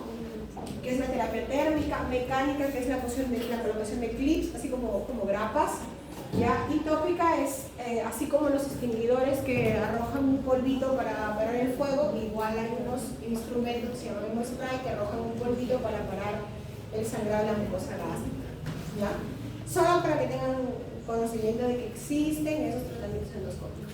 Ya chicos, entonces eso es el HDA no varicial. ¿Y qué pasa en la HDA varicial? En la HDA varicial, la etiología son las varices, vemos acá, ¿no? Que se ven como unos gordones así tortuosos, ¿no?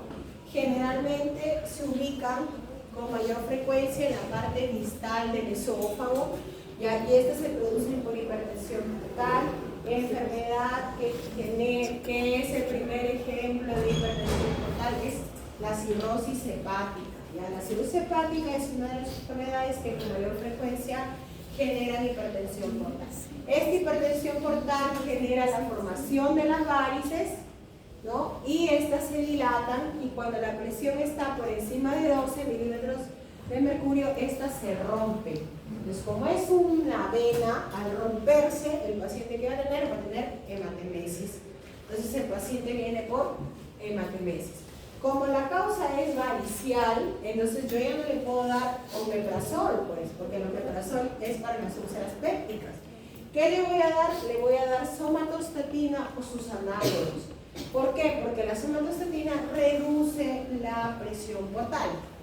Entonces le bajo un poquito la intensidad del sangrado hasta que yo pueda entrar con mi endoscopio, verificar si realmente son varices y darle tratamiento. Existe tratamiento endoscópico para las varices que es la ligadura de las varices esofágicas. Acá ya no inyecto con un clip, no. Aquí lo que hago es ligar, así se llama, entro en ligadura de las esofágicas. Ya, entonces el tratamiento puede ser somatostatina, como dice ahí en la cajita verde, 250 microgramos en bolo y luego lo dejo en infusión continua, o utilizamos el octreotide, que es en elección, así como el HDA no varicial es el omeprazol, en la HDA varicial usamos octreotide, eso que en los hospitales, octreotide. 50 microgramos en bolo y luego una infusión endovenosa, igual por 3 a 5 días, o también podemos usar terlipresina, 2 miligramos en bolo y luego una molla cada 4 horas. ¿Ya? Lo que nosotros utilizamos es octreotide, es el más accesible, es un poco más económico, bueno, está 150 más o menos cada frasquito, pero la terlipresina sí está como 500. Imagínense, si es cada 4 horas, el paciente se queda endeudado. Entonces, octreotide. Y otra cosa que utilizamos es el antibiótico profilaxis. Ya, en HDA varicial, como asumimos que el paciente es cirrótico, obviamente aquí, ¿qué más va a apoyar a que yo piense que es varicial? Los hallazgos al examen físico, ¿no? Yo ahí tengo que pensar, ¿cuáles son los signos característicos al examen físico de un paciente cirrótico? ¿No? Asitis, circulación colateral, arañitas vasculares inventoras, edema palmar, ictericia, si es una cirrosis avanzada, ¿no? Voy a ver eso. Si yo veo al paciente, digo, ¿el sangrado puede ser varicial o no varicial? Pues cuando yo le examino, digo, a ver, voy a buscarle signos de hepatopatía. A ver, señor, enseñemos un mano, por el normal, un ratito el tórax, a ver si si hay arenita vasculares, el abdomen, ¿no? Cuando yo le examino, ahí más o menos digo, sí, parece esta con ascitis, tiene su circulación colateral, entonces yo me voy orientando, ¿no? Este paciente puede ser varicial, porque tiene signos de patopatía al examen físico, ¿no? Y como les decía, le pido un hemograma y tiene plaquetopenia, también apoya el diagnóstico de patopatía crónica, o puede usar como plaquetopenia, ¿no? Entonces, le pondría como tratamiento inicial octreotide, porque estoy sospechando que en el paciente puede ser varicial, ¿ya? Y le agrego antibiótico profilaxis porque los pacientes cirróticos, ya lo vamos a ver en las próximas clases, pero los pacientes cirróticos también cursan con ascitis, como ustedes deben haber visto en un paciente ya, y este líquido del abdomen, líquido acítico, se puede infectar en el paciente cirrótico y originar una infección que se llama peritonitis bacteriana espontánea, y las hemorragias digestivas generan que se produzca una translocación bacteriana y esas bacterias pasen hacia el líquido acítico, que en teoría es estéril, y se infecte. Entonces nosotros damos antibiótico profilaxis para eso, para evitar la PBE en el paciente cirrótico con HDA varicial. Entonces en el paciente con sangrado varicial, igual LPO, control vital, sus accesos venosos, su hidratación, su octreotide y su antibiótico profilaxis. Ya en el antibiótico profilaxis la dosis de ceftriaxona es 1 gramo cada 24 horas, o sea, una ampollita diaria. Ya en dosis de infección es 2 gramos cada 24 horas. En el caso de como es antibiótico profilaxis, o sea, evitar una infección, es solo 1 gramo. Ya, y ese sería nuestro tratamiento inicial hasta que yo le pueda hacer la endoscopía. Ya chicos, después el manejo es similar en ambos hasta que yo le haga la endoscopía, igual el mismo corrección con las plaquetas, la coagulación, todo igualito. Otra diferencia es el tiempo en que yo hago la endoscopía. Cuando yo sospecho que el sangrado es varicial, la endoscopía debo hacerla dentro de las primeras 12 horas. ¿Ya? Cuando yo sospecho que es no varicial, puedo hacerla hasta dentro de las 24 horas. Esa es otra diferencia. Chicos, y bueno, si yo le hago la endoscopía y encuentro varices esofágicas, como les digo, en la ligadura de varices es el tratamiento de elección. Ya, ahora por acá también mencionan una colocación de una sonda nasogástrica especial que se llama sonda de Sten-Stacken Blackmore. Ya, esta sonda de Sten-Stacken es como una sonda nasogástrica, pero tiene 2 globitos, un globito esofágico y un globito gástrico. Entonces, ¿cuál es el objetivo de esta sonda? Hay pacientes que, bueno, a veces no hay gastroenterólogo de turno, a veces de repente el endoscopio está logrado, X cosas que pueden pasar, y el paciente sigue inestable hemodinámicamente, sigue teniendo hematemesis a pesar de que yo le transfundo, le trato de corregir y no le puedo estabilizar para hacer la endoscopía. Puedo colocarle esta sonda que se llama sonda de Sten-Stacken, a través de la cual ingreso mi sondita igualita como una nasogástrica normal, ¿no? Por la nariz hasta mi estómago, luego inflo ese globito del gástrico, ¿no? Le coloco aire a través de la jeringa, tracciono mi sonda y luego inflo el balón del esófago con la finalidad de comprimir las varices, ¿no? Y de esta forma parar el sangrado.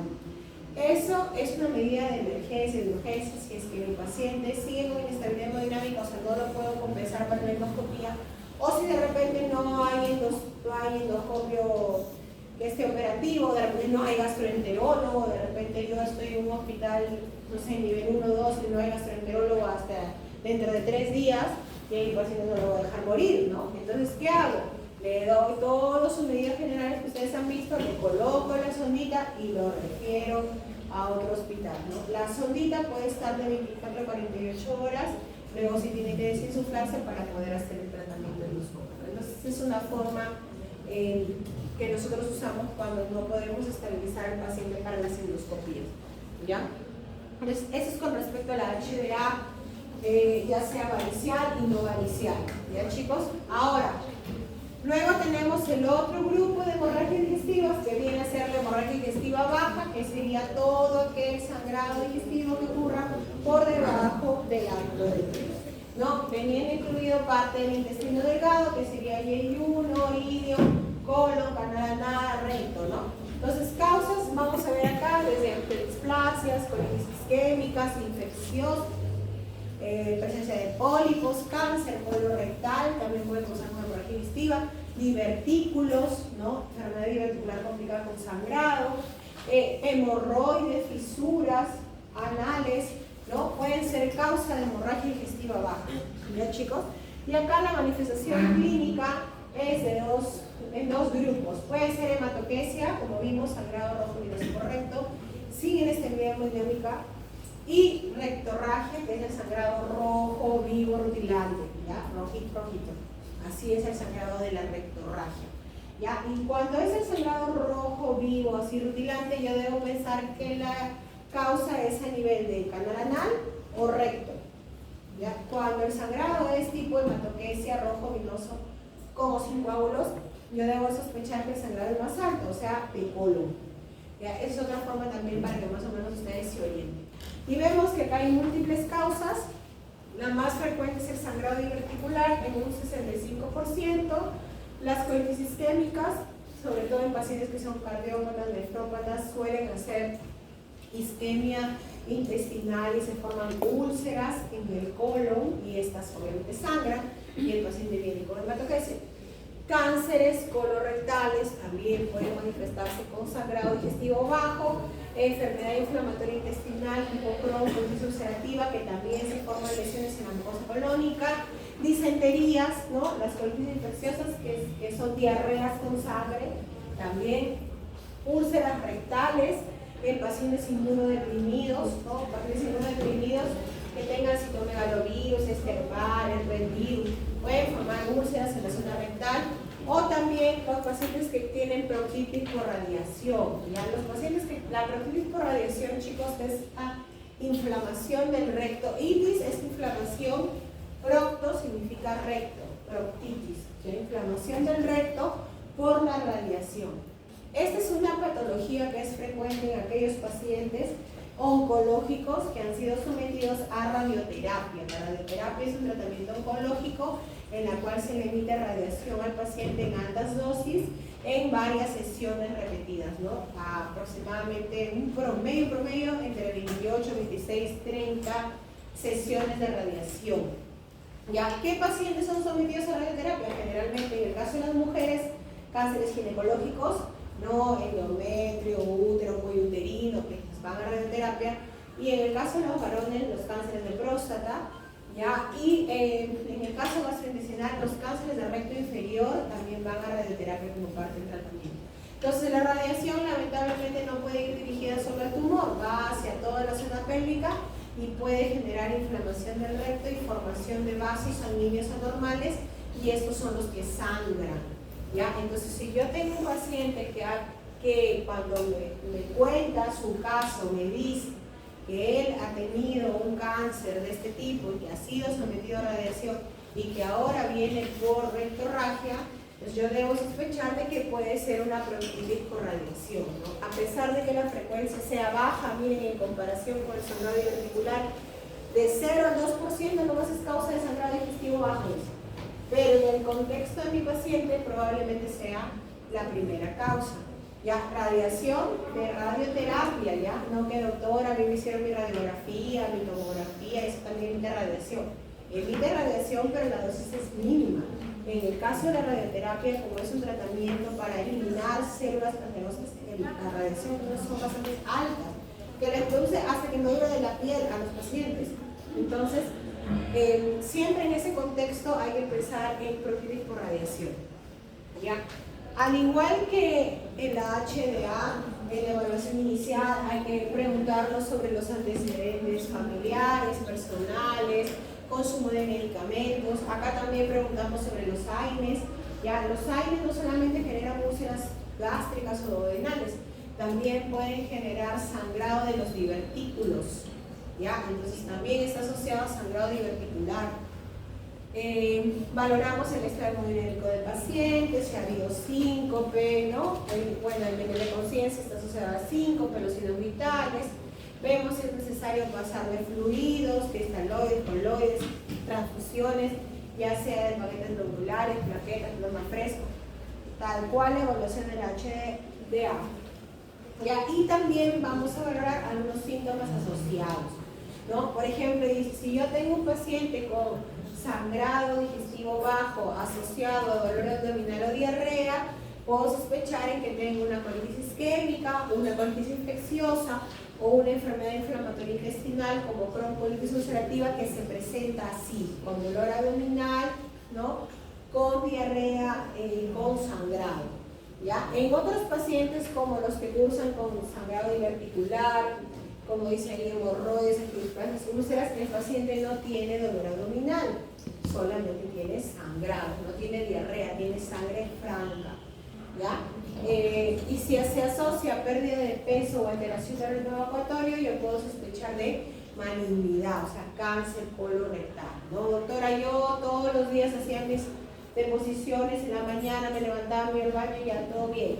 Ahora, hace un mes, doctora, en las noches estoy haciendo como 7 veces diarrea. Es una alteración de su ritmo evacuatorio, ¿no? Él hacía todos los días en la mañana normal, yo haciendo diarrea, ¿no? O doctora, hace 7 días no hago deposición, estoy estreñido. ¿Y usted es estreñido? No, doctora, todos los días en la mañana hago deposición. Alteración del ritmo evacuatorio, ¿no? Entonces, cuando eso sucede, encima pérdida de peso, encima hematopesia o rectorragia, hay que sospechar de malignidad. ¿Ya? Y ahí no lo he puesto, pero sí le conté a sus compañeros, cuando tenemos rectorragia, hay que diferenciar dentro de los dos etiologías benignas, que son las hemorroides y las fisuras anorrectales. Ya, la diferencia está en que en la fisura anorrectal tenemos rectorragia con proctalgia, o sea, hay dolor anal a la defecación, generalmente es la defecación, ¿no? El paciente que me va a decir, doctora, he hecho mi deposición con dolor, me limpié y en el papel vi sangre, eso me va a decir, ¿no? Dolor anal intenso. ¿Por qué? Porque la fisura es un corte que se hace en el ano, producto de la mayoría de casos de estreñimiento, o sea, una deposición un poco gruesa, dura, el paciente está que puja, se esfuerza porque salga la deposición y de repente sale pues de forma violenta y lacera la mucosa, el ano, hace un corte, pues una rajadura ahí. El paciente va a tener dolor y sangrado rectal, ya rectorragia. En cambio el hemorroide, el paciente no tiene dolor anal, o sea, no tiene proctalgia. El hemorroide, el paciente tiene solo rectorragia. Doctora, me fui al baño, me limpié, sangre. Miré la taza, todo lleno de sangre roja. No me va a decir que tiene dolor. Lo que sí me puede decir es que han cursado con estreñimiento, porque tanto las fisuras anales como las hemorroides se producen por el estreñimiento crónico. Ya chicos, esa es otra forma de diferenciar también. ¿Ya? Obviamente al examinarlo, si yo le hago un tacto rectal, ya esa es la decir. El tacto rectal, chicos, si bien es cierto, como su nombre dice, tacto rectal es ingresar el dedo por el ano, antes de ello tiene otra fase este examen, que es la inspección, ¿no? Cuando yo voy a hacer mi tacto rectal, yo tengo que observar la zona perianal, o sea, ver si hay algún absceso, algún eritema, alguna fisura, ¿no? Alguna tumoración, alguna lesión externa, que yo primero lo tengo que observar. Entonces, esa es la inspección, ¿no? De la zona perianal.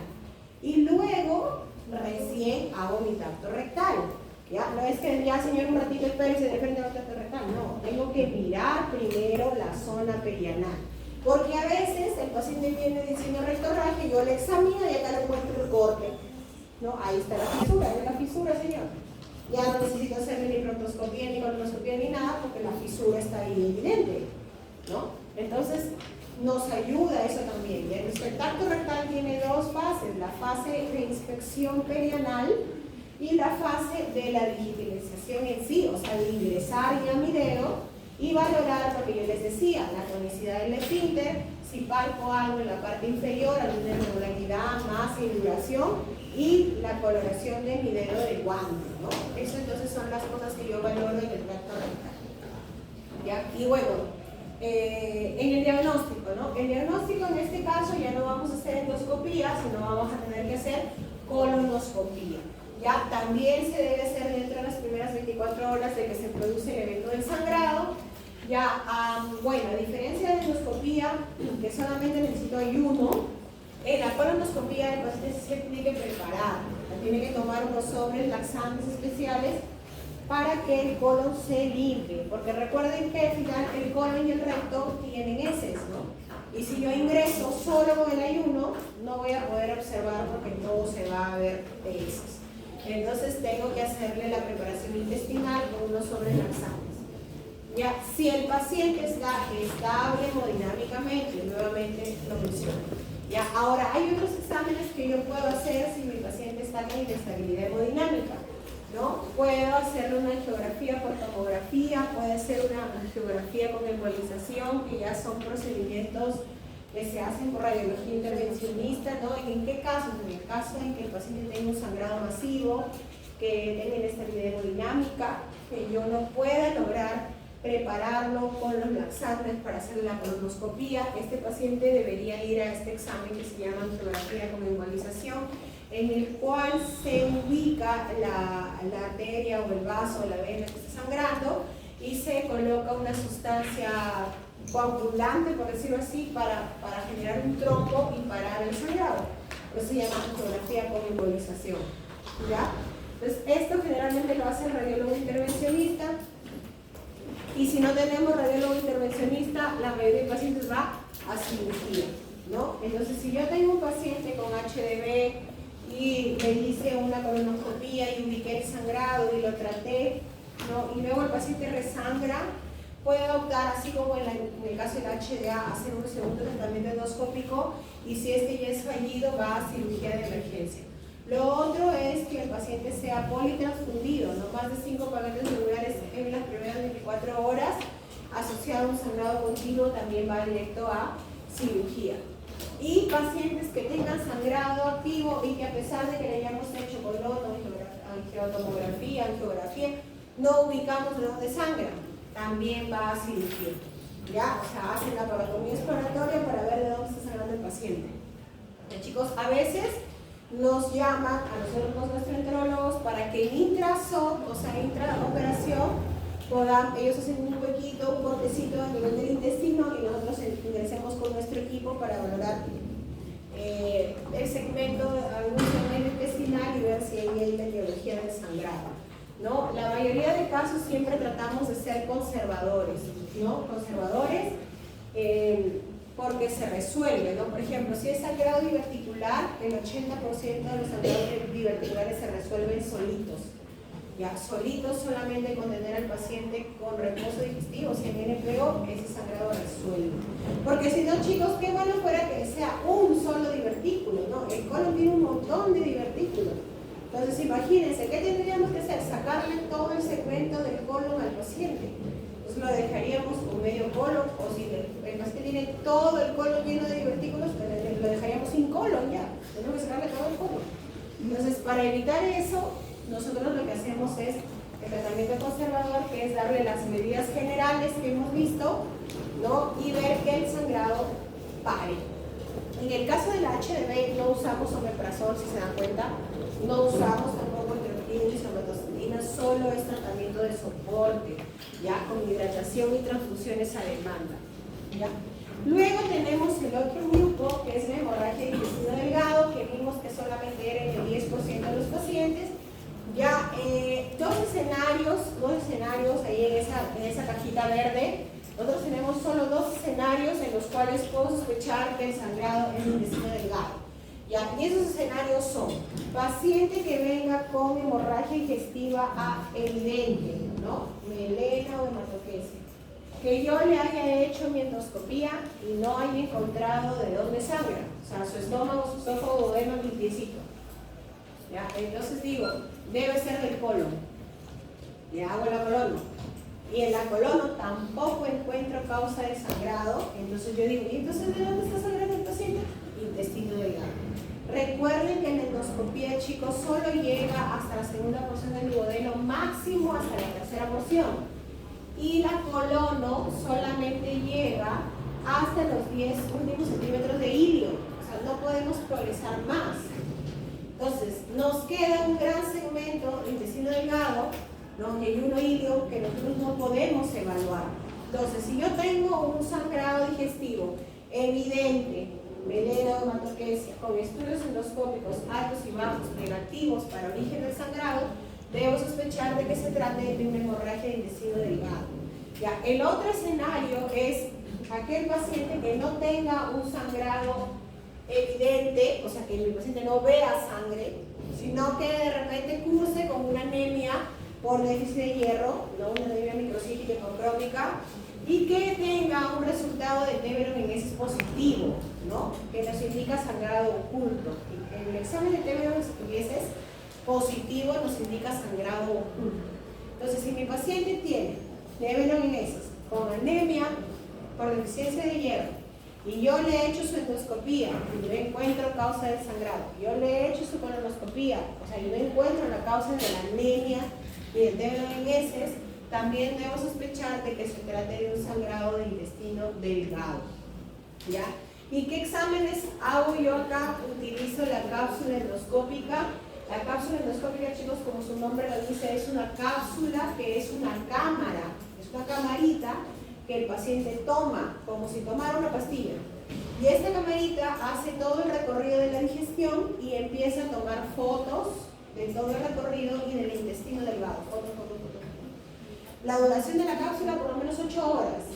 Ya eso se conecta a un dispositivo así similar al celular, ¿no? Por Bluetooth, así estamos con la tecnología por Bluetooth, y todo eso, ese video, esas fotos, todas se pasan así al celular. O sea, al paciente se le coloca un dispositivo casi con un cinturón amarradito y se conecta por Bluetooth con la cámara, con la capsulita. El paciente lo toma y todo se graba. El paciente esa capsulita por si acaso le elimina por las heces, no es necesario que la recupere.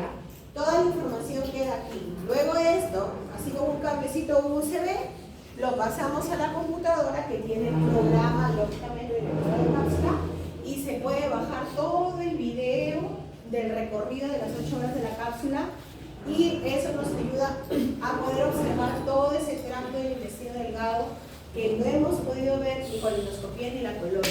Ya a eso se llama cápsula endoscópica. Sí tenemos acá, por si acaso, en Chicayucía. Ya, y una vez que la cápsula endoscópica me localiza el punto del sangrado, porque eso sí, el beneficio es que me localice el punto del sangrado. La desventaja, ¿cuál es? Que no puedo dar tratamiento. O sea, la cápsula solamente viene y dice, hay una angiodisplasia en Y1 y se va la cápsula. Porque es una camarita, ¿no? En cambio, en la endoscopía sí podía yo introducir instrumentos, ¿no? Si veo un sangrado, lo cauterizo. La cápsula no puede hacer eso, porque es una cámara que toma fotos. Entonces me localiza el sangrado y luego tengo que hacer otro estudio que se llama enteroscopía asistida con balón, que es como un endoscopio, pero mucho más grande, con 2 baloncitos, y lo introduzco ya sea por la boca, si es una enteroscopía enterograda, o por el recto, si es retrograda, hasta llegar a la porción señalada por la cápsula donde está la lesión que está sangrando. Ya, las causas más frecuentes del sangrado del intestino delgado son las angiodisplasias.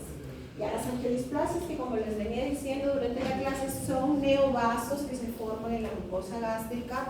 Es frecuente en pacientes adultos mayores, renales, cardiópatas, nefrópatas. Ellos hacen angiodisplasias con mayor frecuencia. ¿Ya? Otras causas, divertículos de Meckel, divertículos en el intestino delgado también hay, no es lo más frecuente, pero hay.